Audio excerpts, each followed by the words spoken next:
friends, welcome to Pebbles.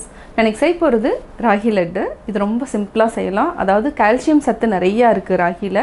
இது வந்து வளரக்கூடிய குழந்தைகளுக்கு வந்து நம்ம கொடுத்தோன்னா ரொம்ப நல்லது. அதாவது போன் வந்து நல்லா ஸ்ட்ரென்தன் ஆகிறதுக்காக இந்த மாதிரி நம்ம செஞ்சு கொடுக்கலாம் குழந்தைகளுக்கு. அதாவது ராகி வந்து நம்ம 1 கப் எடுத்துக்கலாம். இதுக்கு 1/2 கப் அளவுக்கு வெல்லம் எடுத்துக்கலாம். இது கூட தேங்காய் ஏலக்காய் சேர்த்து செய்ய போகிறோம். வாங்க எப்படி செய்யறதுன்னு பார்க்கலாம். தேவையான இன்க்ரீடியன்ட்ஸ் என்னங்கிறது பார்த்துடலாம். நம்ம 1 கப் அளவுக்கு ராகி மாவு எடுத்துருக்கிறோம். இதுக்கு வந்து 1/2 கப் அளவுக்கு வெல்லம், 1/2 கப் அளவுக்கு துருவின தேங்காய், ஏலக்காய். இப்போ ஃபஸ்ட்டு நம்ம ராகி வந்து லைட்டாக வறுத்துட்டு அதுக்கப்புறம் தண்ணி ஆட் பண்ணிவிட்டு நம்ம ஸ்டீமிங் பண்ணலாம். எங்கிட்ட அவன் இருக்கிறதுனால ஒரு 3 மினிட்ஸ் வச்சு நான் வேக வச்சு எடுத்து வச்சிடுறேன். இப்போ எப்படி செய்கிறதுன்னு பார்க்கலாம். நம்ம ராகி லட்டு வந்து லைட்டாக வறுக்கணும். அதுக்கு வந்து 1 டேபிள் ஸ்பூன் அளவுக்கு நெய் விட்டுக்கலாம். டைரெக்டாக நம்ம தண்ணிலையும் நம்ம அதாவது லைட்டாக பிசைஞ்சுக்கலாம். நெய்யில் வறுத்துட்டு அதுக்கப்புறம் நம்ம வேக வச்சோன்னா ரொம்ப ஈஸியாக இருக்கும். அதாவது ஸ்மெல் பச்சை வாசம் அடிக்காமல் இருக்கிறதுக்காக இந்த மாதிரி நான் செய்கிறேன். ரொம்ப நேரம் வறுக்க வேண்டியதில்லை. ஒரு நிமிஷம் வரைக்கும் நம்ம சிம்மில் வச்சுட்டு நல்லா வறுத்துக்கலாம். நல்லா வாசம் வர வரைக்கும் வறுத்துக்கலாம். 1 நிமிஷம் ஆயிடுச்சு. இப்போ நம்ம கேஸ் ஆஃப் பண்ணிக்கலாம். நம்ம இப்போது ஒரு பவுலில் வந்து கொட்டிக்கலாம். நம்ம ஒரு 1 டம்ளர் அளவுக்கு தண்ணி, இவ்வளோ தேவை இருக்காது. நம்ம ஒரு 1/2 டம்ளர் இல்லைனா 1 டம்ளர் அளவுக்கு தான் நம்ம ஆல்ரெடி வறுத்த மாவில் ஆட் பண்ணி செய்ய போகிறோம். கொஞ்சமாக அதாவது ஸ்வீட் தெரியணுங்கிறதுனால நம்ம ஒரு சிட்டிகை அளவுக்கு உப்பு ஆட் பண்ணிக்கலாம். இது வந்து ரொம்ப கொதிக்கணுங்கிறது இல்லை, லைட்டாக வார்ம் வாட்டர் எடுத்துக்கலாம். ஏன்னா ஆல்ரெடி நம்ம ராகி வந்து அதாவது வறுத்துருக்குறோங்கிறதுனால நம்ம லைட்டாக வெதுப்பாக அதாவது சூடு பண்ணிவிட்டு அதுக்கப்புறம் மிக்ஸ் பண்ணிக்கலாம். தொட்டு பார்த்தா கொஞ்சம் வார்ம் ஆகணும். இப்போ தொட்டு பார்த்தா வெதுப்பாக இருக்குது. இப்போ நம்ம கேஸ் ஆஃப் பண்ணிக்கலாம். இப்போ ராகி மாவு கூட ஆட் பண்ணிக்கலாம். இப்போ நம்ம ஒரு கரண்டியில் தண்ணி ஆட் பண்ணிக்கலாம். கொஞ்சம் கொஞ்சமாக மிக்ஸ் பண்ணிக்கலாம். ஜாஸ்தி மிக்ஸ் பண்ண வேண்டாம். ஏன்னா இது வந்து நம்ம புட்டு மாதிரியும் செய்யலாம், லட்டு மாதிரியும் செய்யலாம். இது 1 கப் மாவு தான், கொஞ்சம் ஜாஸ்தியாகும். ஒரு பாதி அளவுக்கு கொஞ்சம் ஜாஸ்தி வரும். தண்ணி ஆட் பண்ண இன்னும் ஒரு 3 டேபிள் ஸ்பூன் அளவுக்கு ஆட் பண்ணிக்கலாம். அதுக்கப்புறம் தேவைன்னா ஆட் பண்ணிக்கலாம். இப்போ பார்த்திங்கன்னா நம்ம தண்ணி தேவையான அளவு ஆட் பண்ணிட்டோம். இன்னும் வேணால் 1 டேபிள் ஸ்பூன் ஆட் பண்ணலாம். பட் எப்போவுமே லட்டு பிடிக்கிறதுனா ஃபஸ்ட்டு வந்து நம்ம கையில் பிடிச்சி பார்க்கணும். இது நிற்கணும், நின்றுட்டு உதிரியாக வரணும். இப்படி பொலன்னு வந்தால் தான் கரெக்டான பதம். இன்னுமே ஒரே 1 டேபிள் ஸ்பூன் அளவுக்கு தண்ணி விட்டுக்கலாம். ஜாஸ்தி விட வேண்டாம். நம்ம 1 டேபிள் ஸ்பூன் அளவுக்கு. இதை இட்லி குக்கர்லேயும் வேக வச்சுக்கலாம். நான் வந்து அவனில் வந்து இன்றைக்கி வேக வைக்கிறேன். அதாவது 3 நிமிஷம் வந்து அவனில் வச்சாலே போதும். இப்போ நம்ம இதையை ஆவியில் வேக வச்சு எடுத்துக்கலாம், இல்லைன்னா அவன். நம்ம இதையே 3 நிமிஷம் வேக வச்சு எடுத்துக்கலாம். இப்போ நான் அவனில் வைக்கிறேன். 30 செகண்ட்ஸ், 1 நிமிஷம், 1, 2, 2, 3. இப்போ நம்ம ஸ்டார்ட் பண்ணிக்கலாம். இப்போ நம்ம 3 நிமிஷம் அவனில் வச்சு எடுத்துட்டோம். இதுவே நல்லா வெந்துடுச்சு. இது கூட நம்ம தேங்காயும் வெல்லமும் ஆட் பண்ண போகிறோம். லைட்டாக தேங்காயை வறுத்துக்கலாம். நான் இன்றைக்கி செய்ய போகிறது ராகி லட்டு. இது மட்டும் இல்லாமல் அதாவது கோதுமை லட்டு, கடலை மாவு லட்டு, தேங்காய் உருண்டை, நிறையா வெரைட்டிஸ் வந்து இருக்கும். நீங்கள் வந்து கோபி சுதா ரெசிபிஸ் கிளிக் பண்ணி பார்த்து நிறையா தெரிஞ்சுக்கலாம். இப்போ நம்ம ராகி லட்டு செய்ய ஆரம்பிக்கலாம்.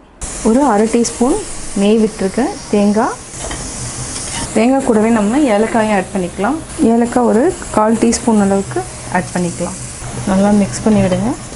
இப்போ துருவி வச்சுருக்கிற வெல்லம் நல்லா மிக்ஸ் பண்ணிக்கலாம். இதிலே கொஞ்சம் லைட்டாக தண்ணி விட ஆரம்பிக்கும். அதுக்கப்புறம் நம்ம ராகி மாவு கூட ஆட் பண்ணிக்கலாம். 1 டேபிள் ஸ்பூன் அளவுக்கு நம்ம தண்ணி விட்டுக்கலாம். வெல்லம் வந்து அதாவது கட்டியாக இருக்கிறது எல்லாமே நல்லா கரைஞ்சிடும். வெல்லம் நல்லா கொதி வர ஆரம்பிச்சிருச்சு. இப்போ ஆஃப் பண்ணிவிட்டு நம்ம வேக வச்ச ராகி மாவு கூட ஆட் பண்ணிக்கலாம். இது ரெண்டையும் நல்லா மிக்ஸ் பண்ணிவிட்டு அதுக்கப்புறம் உருண்டை பிடிச்சிக்கலாம். இதுக்கு வந்து நீங்கள் கொப்பரை தேங்காய் இருந்துச்சுனாலும் குட்டி குட்டியாக கட் பண்ணியும் ஆட் பண்ணிக்கலாம். வெல்லம் ரொம்ப ஆட் பண்ண வேண்டாம், பாதி அளவுக்கு இருந்தால் தான் அந்த டேஸ்ட் வந்து நல்லாயிருக்கும். ஆறுனதுக்கப்புறம் நம்ம கையில் நல்லா மசிச்சு விட்டுட்டு உருண்டை பிடிச்சிக்கலாம். நல்லா ஆறிடுச்சு. இப்போ கொஞ்சமாக நம்ம நெய் எடுத்துக்கலாம். அதாவது 1/4 டீஸ்பூனை விட கம்மியாக தான் எடுத்துருக்கிறேன். இதில் நல்லா பிசைஞ்சிக்கலாம். அதுக்கப்புறம் நம்ம உருண்டை பிடிச்சிக்கலாம். இது வந்து ரொம்ப ஈஸி மெத்தட். இதை நீங்கள் 1 வாரம் வரைக்கும் வச்சுக்கலாம். தேங்காயை பச்சையாக போட்டிங்கன்னா ஒரு 2 நாள் வரைக்கும் தான் யூஸ் பண்ண முடியும். தேங்காயை வறுத்து போட்டோன்னா நம்ம 1 வாரம் வரைக்கும் தாராளமாக வச்சு யூஸ் பண்ணிக்கலாம். இது அப்படியேவும் சாப்பிட்லாம். இப்போ நம்ம லட்டு பிடிச்சிக்கலாம். எந்த சைஸ் வேணுமோ, அதாவது சின்ன சைஸ் தான் நான் எடுக்கிறேன். நட்ஸ் வேணாலும் நம்ம ஆட் பண்ணிக்கலாம். நான் நட்ஸ் ஆட் பண்ணல. நம்ம ராகி லட்டு பிடிச்சிட்டோம். இதே மாதிரி எல்லாத்தையுமே பிடிச்சிக்கலாம். ஒட்டுதுன்னா நீங்கள் எண்ணெய் தடவிக்கோங்க. சரி, எண்ணெய் இல்லை, நெய். சுவையான ராகி லட்டு ரெடி. இப்போ நம்ம செய்ய போகிறது வந்து அதாவது சாபுதானா லட்டு, ஜவ்வரிசி லட்டுன்னு சொல்லுவோம். இது கூட வந்து நம்ம என்னென்ன போட போகிறோம்னா, அதாவது ஒரு கப் வந்து ஜவ்வரிசி எடுத்துட்டோம்னா நம்ம அரை கப் சுகர் எடுத்துக்கலாம். இது கூட சஃப்ரான் அதாவது குங்குமப்பூ ஆட் பண்ணிக்கலாம். கொஞ்சமாக ஏலக்காய் ஆட் பண்ணி செய்ய போகிறோம். வாங்க எப்படி செய்கிறதுன்னு பார்க்கலாம். தேவையான பொருட்கள், நம்ம ஒரு கப் அளவுக்கு ஜவ்வரிசி எடுத்துருக்கிறேன். இதை வந்து ஒரு 4 hours வந்து ஊற வச்சுருக்கேன். தண்ணியை வடித்து வச்சுருக்கேன். இதுக்கு அரை கப் அளவுக்கு நம்ம சர்க்கரை எடுத்துக்கலாம். ஏலக்காய் ஒரு 6 ஏலக்காய் அளவுக்கு நம்ம போட்டுக்கலாம், பொடி போட்டுக்கலாம். இது வந்து சஃப்ரான் அதாவது குங்குமப்பூவை பாலில் வந்து ஒரு 1/2 hour வந்து ஊற வச்சுருக்கிறேன். அதாவது நம்ம கலர் ஆட் பண்ணாமல் இருக்கிறதுக்காக நான் குங்குமப்பூ ஆட் பண்ண போகிறேன். இப்போ எப்படி செய்கிறதுன்னு பார்க்கலாம். 1 டேபிள்ஸ்பூன் அளவுக்கு நெய் விட்டுக்கலாம். இதுக்கு வந்து நம்ம ஒரு 15 முந்திரி எடுத்துக்கலாம். வறுத்துட்டு நம்ம உடைச்சிக்கலாம். இது ஒரு 30 seconds வந்து ஃப்ரை பண்ணிக்கலாம். பொன்னிறம் ஆயிடுச்சு. இப்போ தனியாக ஒரு பிளேட்டில் மாற்றிக்கலாம். இதில் ஆல்ரெடி வடித்து வச்சுருக்குறோம், அதாவது ஜவ்வரிசி ஊற வச்சு வடித்து வச்சுருக்கிறத இதையும் நம்ம ஆட் பண்ணிக்கலாம். இதை சிம்மில் வச்சுட்டு நல்லா ஃப்ரை பண்ணணும். டிரான்ஸ்பரண்ட் ஆகிற வரைக்கும் நல்லா வறுத்துக்கலாம். கொஞ்சமாக நெய்யும் விட்டுக்கலாம். போதும் இந்தளவுக்கு இருந்தாலே.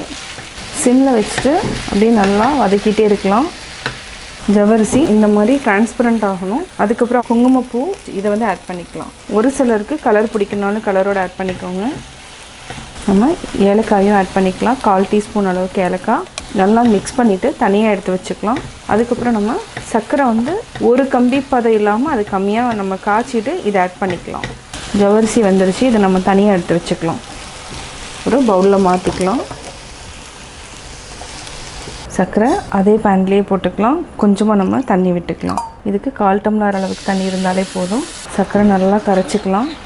இப்போது சர்க்கரை அதாவது ஒரு கம்பி பதத்துக்கு கொஞ்சம் கம்மியாக இருந்தாலே போதும். அதாவது இப்போ பார்த்திங்கன்னா நின்னதுக்கப்புறம் லைட்டாக ஒழுகும். இது வந்து கரெக்டான கம்பி பதம். முந்திரியை ஆட் பண்ணிக்கலாம். ஆல்ரெடி வச்சுருக்கிற ஜவ்வரிசி நல்லா மிக்ஸ் பண்ணி விடுங்க. நல்லா சுருண்டு வரணும். அதுக்கப்புறம் நம்ம ஆஃப் பண்ணிக்கலாம். நல்லா சுருண்டு வர ஆரம்பிச்சிருச்சு. இதுவே கரெக்டான பதம். இதை ஆஃப் பண்ணிவிட்டு ஆற வச்சு நம்ம உருண்டை பிடிச்சிக்கலாம். ஆஃப் பண்ணியாச்சு. ஆறட்டும், நம்ம உருண்டை பிடிச்சிக்கலாம். இப்போ நம்ம ஒரு பேனில் மாற்றிக்கலாம். கீழே வந்து கீ தடவி இருக்கேன். நல்லா ஆறிடுச்சு.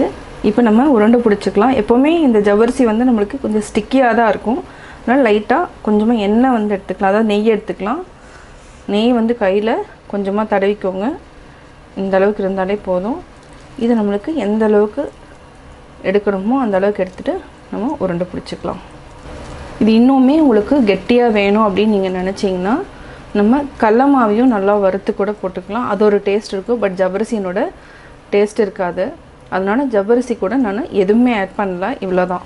இப்போ ஜவ்வரிசி லட்டு ரெடி ஆயிடுச்சு. இது நல்லா ப்ரெஸ் பண்ணி பிடிச்சிட்டோன்னா நல்லா ஸ்டிக்கி ஆகிக்கும். சுவையான ஜவ்வரிசி லட்டு ரெடி. கட்டாயம் உங்களுக்கு இந்த வீடியோ பிடிச்சிருக்கும். இந்த வீடியோ பிடிச்சதுன்னா லைக் பண்ணுங்கள், ஷேர் பண்ணுங்கள், கமெண்ட் பண்ணுங்கள். மறக்காமல் பெபிள்ஸ் தமிழ் சேனலை சப்ஸ்கிரைப் பண்ணுங்கள்.